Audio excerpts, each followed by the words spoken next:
interrupt your farms. I used to work here. These working conditions may seem harrowing, but one blue-skinned Mudokan slave, named Abe, still thinks he has a pretty good job. That's me. My name is Abe. I was Employee of the Year. But after stumbling upon Rupture Farm's plans for a tasty new product, Abe abandons his cleaning duties and sets out to escape the slaughterhouse. Get me out of here!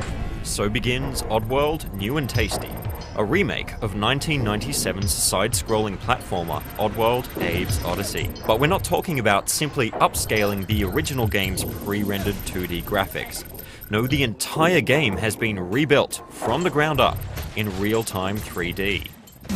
While Abe's Odyssey divided its levels into still screens, New and Tasty's camera scrolls with Abe as he walks, runs, and sneaks through Oddworld. It's a thrill to see areas from Abe's Odyssey that would have required traveling across 7 or so screens, rendered in New and Tasty with an impressive seamlessness. This new camera is also free to give a better look at the consistently gorgeous environmental design, which has lost none of the original game's style and detail in the move to 3D. For me, it felt like New and Tasty presented a literal depiction of Oddworld as my mind's eye saw it in 1997. Despite the new visuals, New and Tasty takes great care to retain the core side-scrolling platforming that distinguished Abe's Odyssey 17 years ago. Abe's a weakling, he's extremely fragile and lacking in offensive capabilities. He's more concerned with surviving his enemies than destroying them, and he does this by sneaking past them, outrunning them, or turning the environment on them when possible. Abe can hide in steam vents, lead gun-toting guards into landmines, zap them by activating electric fields, and occasionally he can possess a guard to temporarily turn his gun on his comrades. Abe's enemies are scary, powerful, and they exhibit unique identities. Possessing a slig guard lets you order slogs to kill another guard. Paramites won't attack unless you back them into a corner. Scrabs will attack on sight, unless they see another Scrab, in which case the two will ignore you and fight to the death. Exploiting these behaviors is the key to solving most puzzles. This mixes well with the environmental hazards in ways that never feel repetitive. But Abe's quest isn't solely about self-preservation. Along the way, he must free his enslaved Mudokan brothers by issuing them basic commands and leading them to portals.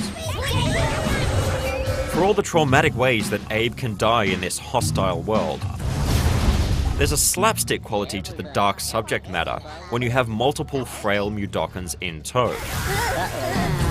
The variety of dialogue in New and Tasty has been greatly increased over the original game, so the Mudokans feel less like carbon copies of one another. And ragdoll physics make everything funnier. Trying to survive as a fragile character like Abe was something of a novelty when Abe's Odyssey was first released. He died in one hit, but he had unlimited lives. The same is true of New and Tasty, but this remake adds 3 difficulty levels, the easier of which lets you take more than one hit before dying.